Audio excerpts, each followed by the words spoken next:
Our first today's Monday, July 13th. Bozeman, Montana. My goodness, what a beautiful, beautiful little town here, Bozeman. You know, I was looking at real estate prices because everything here looks brand new, but everything's very expensive. But it's a college town.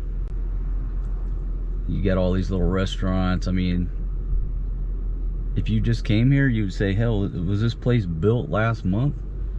The airport looks brand new to me. And maybe I'm easily impressed because I'm not used to looking at things this damn nice. But if you've never been to Bozeman, Montana, folks, you got to come check it out because it's just it's something else. Got rid of the F-22. Rolling in a Nissan Armada 4-wheel drive. Had to upgrade. This is a nice ride here too. RAV4, great vehicle, great on fuel. Man, if you're looking for a practical, economical, sporty, dependable vehicle, I highly recommend a Toyota RAV4. I'd go with the all-wheel drive, but that's just me. But if you got the change, this Nissan Armada, this the champion, folks. I think I'm gonna call this a 787 Dreamliner. My goodness, I mean, I never did figure out all the bells and whistles of the F-22, and there's more bells and whistles on this 787 Dreamliner. I have no idea where to even start. The navigation works different. Like this map here works a lot better. It's not running through the phone, it's just on the car. I like it a lot better. It's more responsive. Because the other one went through Google or Apple CarPlay, whatever the hell it's called. I can't even figure out how to reset the trip. I don't know. You know, there's usually a little button right here. Oh shit, here you go, trip reset. Okay, alright, so I just zeroed it out. And the only reason, because the button says fucking trip reset. You're an idiot. Got me some coffee, had a great stay at the Comfort Inn and Suites, Bozeman. It's right next to a Taco Bell. I wanted to give me some Taco Bell, but it had some leftover bologna I had to tear up and some leftover ham. And then on the other side is the Outback Steakhouse. But without further ado, folks, it's time to head north, headed towards Canada. Thanks for joining me. If you're not a subscriber, bottom right hand corner of your screen, hit that graphic, that overstay road sign, click the bell. I certainly appreciate it. Here we go. So I was coming I-90 westbound, and I wanted to lay eyes on Butte, Montana. And I'm coming towards Butte, almost to 15 north, and I'm looking like a fucking strip mine. And sure enough, it's some type of mine over there. But you know, you're looking at the city. I guess if you're in the city, you see this. Really fucks up the landscape of Butte, Montana. You know, I'm not trying to talk bad about anybody's hometown. I'm just telling you what I observed. And there's a huge fucking mine right there near next to Butte, Montana. Ugly as fuck. I mean, I know people have to make a living, and that's how a lot of people in the town probably, in some form or another, make a living. That's probably why the town is a town. I'm just telling you what I saw. That damn mine coming down the interstate, was, what the fuck is that? You go from natural beauty to boom, fucking strip mine. Yikes. So, Bozeman, absolutely beautiful little city. Man, it's like everything there is new. It's almost like a postcard type little town. So I certainly love Bozeman. I want to spend some more time there.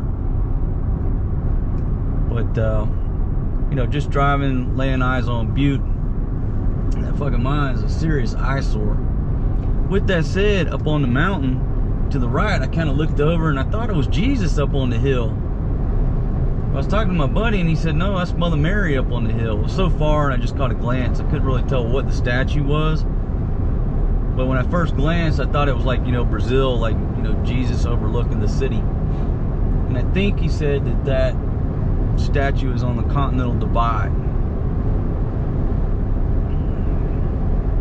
I think so. I've passed a couple pastures. It's probably, shit, looked like 1,000 acres and 1,000 cows out there. Some of the cows were so far away you could just see a little dot. That's how many cows and how big the place was. But again, Montana, absolutely beautiful country. This is God's country up here, folks. I've had to rank things between New Mexico, Colorado, Wyoming, Montana. Montana's got them all beat. But you got this little river running along the interstate here. It's just been following the interstate. It just makes you want to get out there and have a picnic, make a bologna sandwich, have a poor man's steak sandwich, put your feet in that water, cool off your dogs, and just relax. And I think that's the Boulder River. I'm not sure. Stop in this little rest area in Montana. Folks, it's 787 Dreamliner. This thing rolls. Little bitty spot, but it's quaint. Got the restrooms right there. The map. That's where it came from. It came from Bozeman right there. I kicked it over on 90 to Butte. That's where I saw all those strip mines and mining. Headed north towards the capital of Atlanta. You know, there's a debate over how to say it. Is it Helena or is it Atlanta? I don't even know. Here, let me show you some magic on the 787 Dreamliner here. All right, hold on a second. Watch this. Stand back. Oh, wait a minute. Maybe I gotta unlock it. Okay, unlock it. It's fucking magic. Fuck's this magic work? Oh shit, there it goes. Look at that shit. That is some kind of magic right there, I'm telling you. My goodness. You know what this is? Like I said yesterday, entirely too much shit. Alright, I got a water in here. I'm tempted to drink that cold natural light. But one thing I don't do is drink and drive, my friends. That's fucking stupidity and suicide right there. Let's go with the water. Magic ain't done. Watch this shit. Push that fucking button. Get out of the way. Whoa, look at that thing close. My God. I can sit there and get drunk and just fucking mess with that. I'm a redneck, folks. Simple person. Look around this cockpit of the 787 Dreamliner. I don't know what the hell all these buttons down there do. I have no idea. I mean, I have no idea what these buttons do. I really don't. This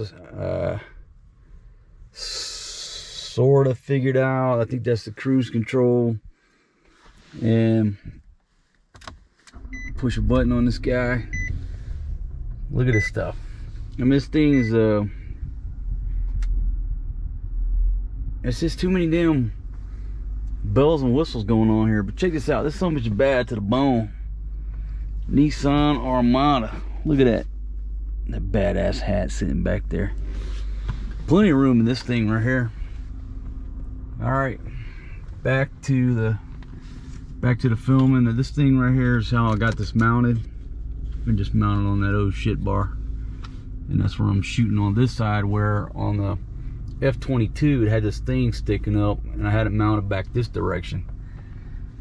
And folks, that's a good thing about the GoPro. Stabilization and just being able to mount this thing anywhere you want it. But it's starting to piss me off because like every 3-4 times I start filming, then it won't turn on, so you got to take the battery out, put the battery back in. Just an ongoing relationship with this GoPro. So there's one more piece of magic on this 787 Dreamliner here. when I was backing up, Route guidance to your destination. Continue on the current route. thank you, Dawn. When I was backing this thing up, now on the F-22 it had a camera, backup camera, very accurate, amazing, right? This thing on the left has the backup camera, on the right somehow or another it has like this bird's eye view. I can't figure that shit out. It's like you got a damn satellite pointed down on you. I mean, it's like it's got a pole 30 feet in the air with some type of bird's eye view. Technology, I tell you. I'm impressed. Helena, Montana.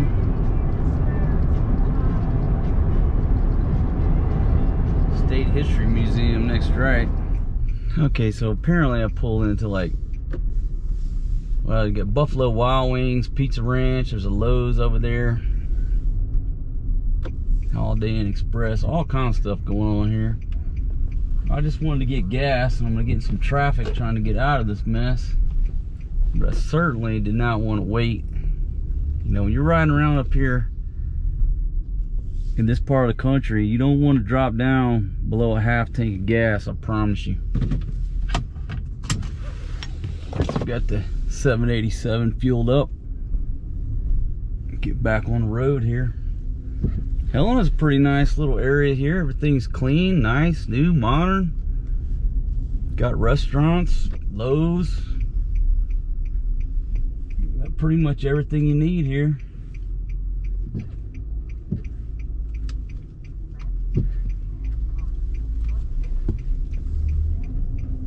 Look at that, caught the green perfect. You know what makes me laugh? Is people who voluntarily are wearing these masks, but they're smokers. That's just funny as hell to me. This dude over there at the gas station, I don't know, he's probably approaching 60 years old. Comes out with his mask on, cracks open a cigarette, fires it up, and he's sitting there burning one down.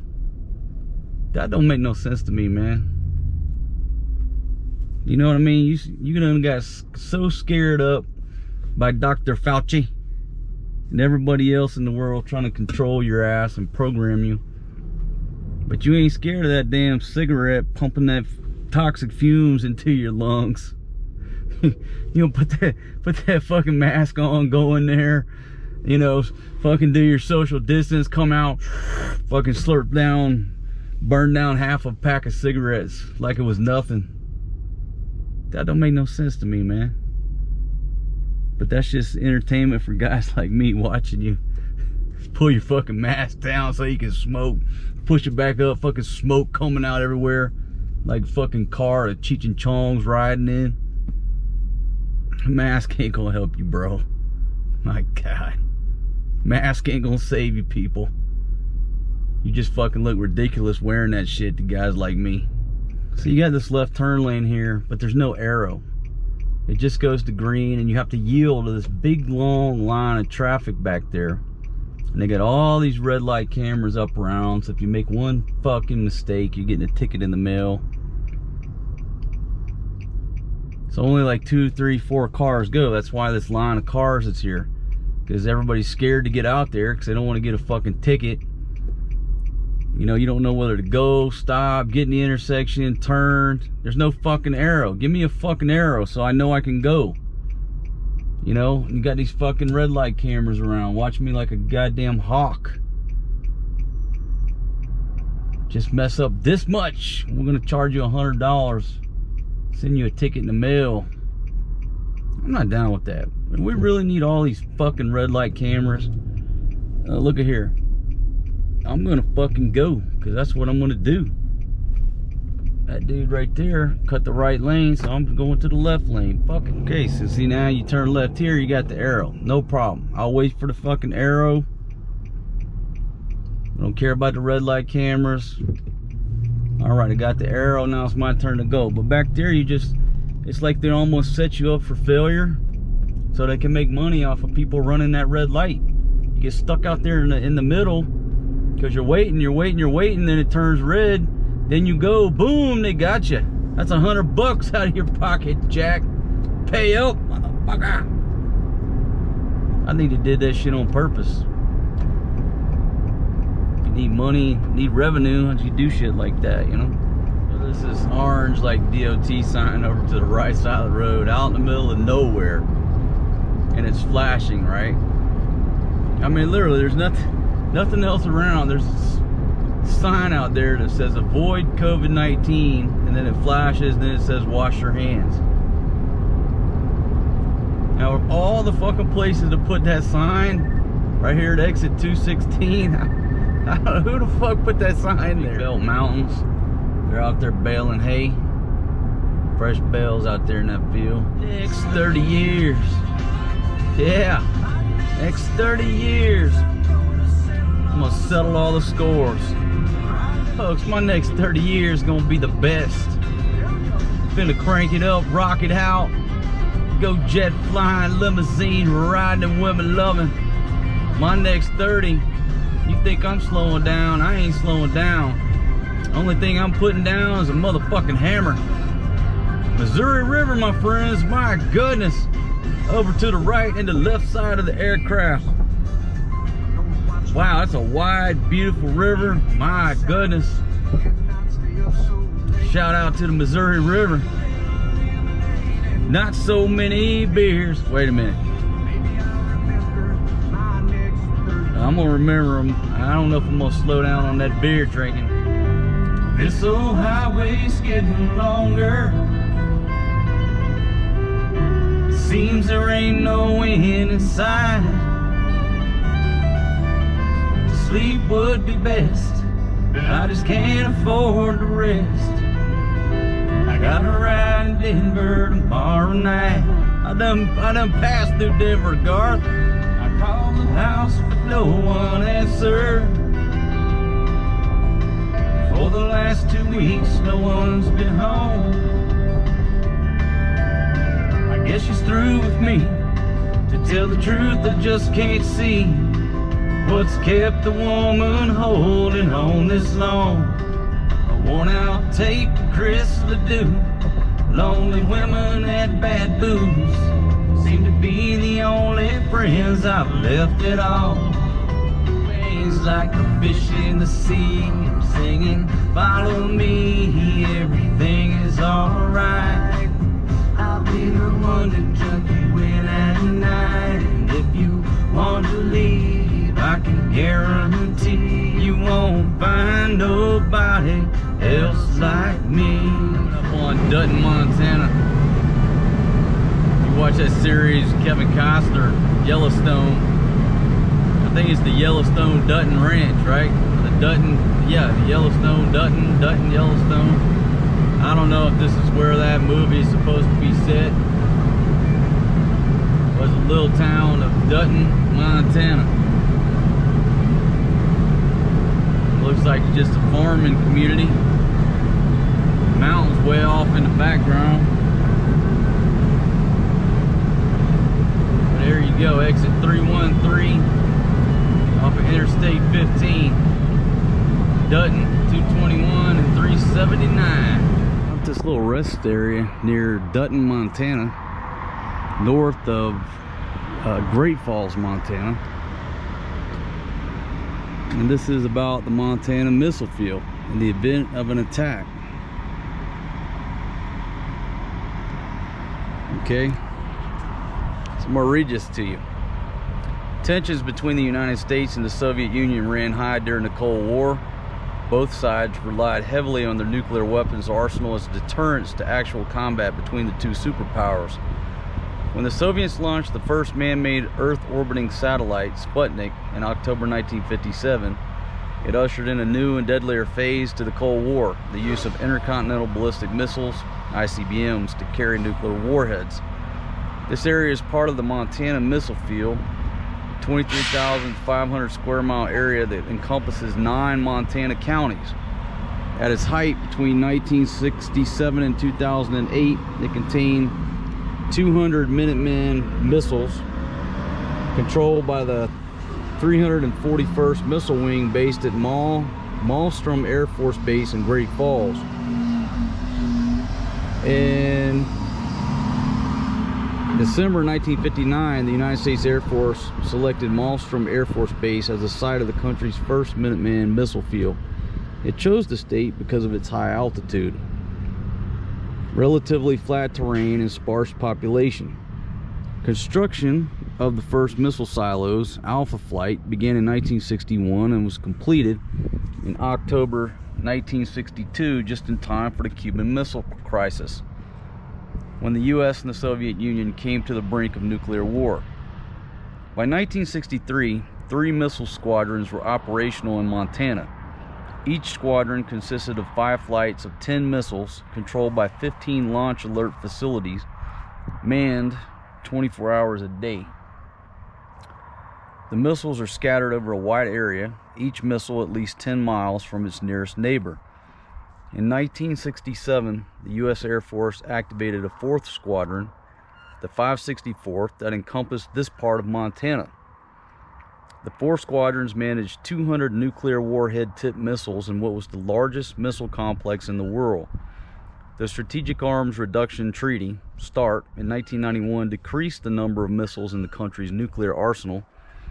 Currently, the 341st Missile Wing, a part of Air Force Global Strike Command, operates, maintains, and secures 150 Minuteman III missiles in Montana.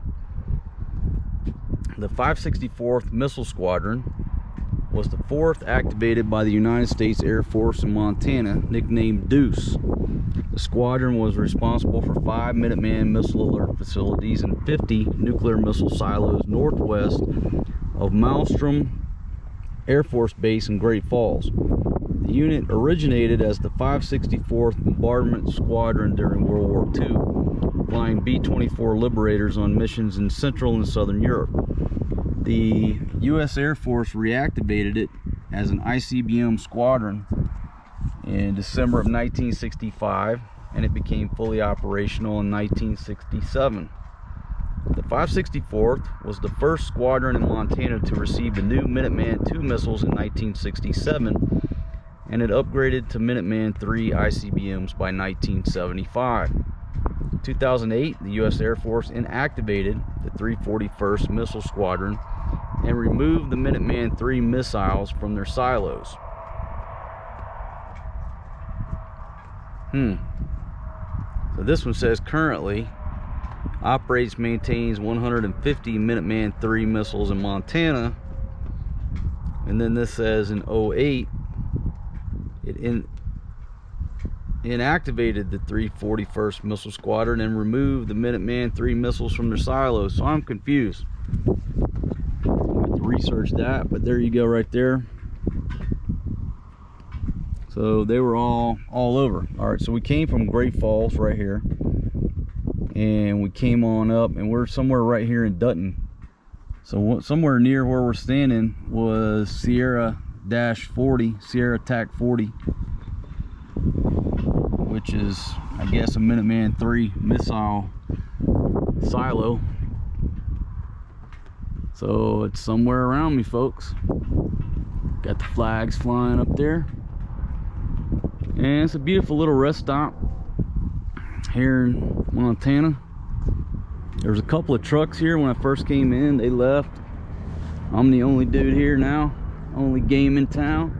Man, look at that 787 Dreamliner.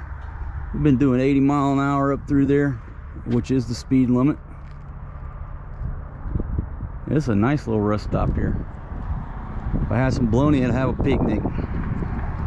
Okay, so here you go. You're in bear country, be bear aware. Grizzly bears and black bears can be present. They prefer heavy shrub cover during the day, but are attracted by all food sources and smells. Okay, carry bear spray. Have it readily available. Okay, never run from a bear. Well, I don't have any bear spray. Keep a clean camp. That's common sense. Properly store food and stuff like that. Watch for bear signs. Scat, which is bear shit. Tracks, diggings, or logs or stumps that have been torn apart. Running can provoke even non-aggressive bears to chase. So never run from a bear. That's like telling somebody never run from a fucking snake. You know? If you can outrun the bear, you're good. If you can't, you're fucked. I think bears run pretty fast. Maybe you should go by that sign, not what I say. Knock 'em back, knock 'em back, knock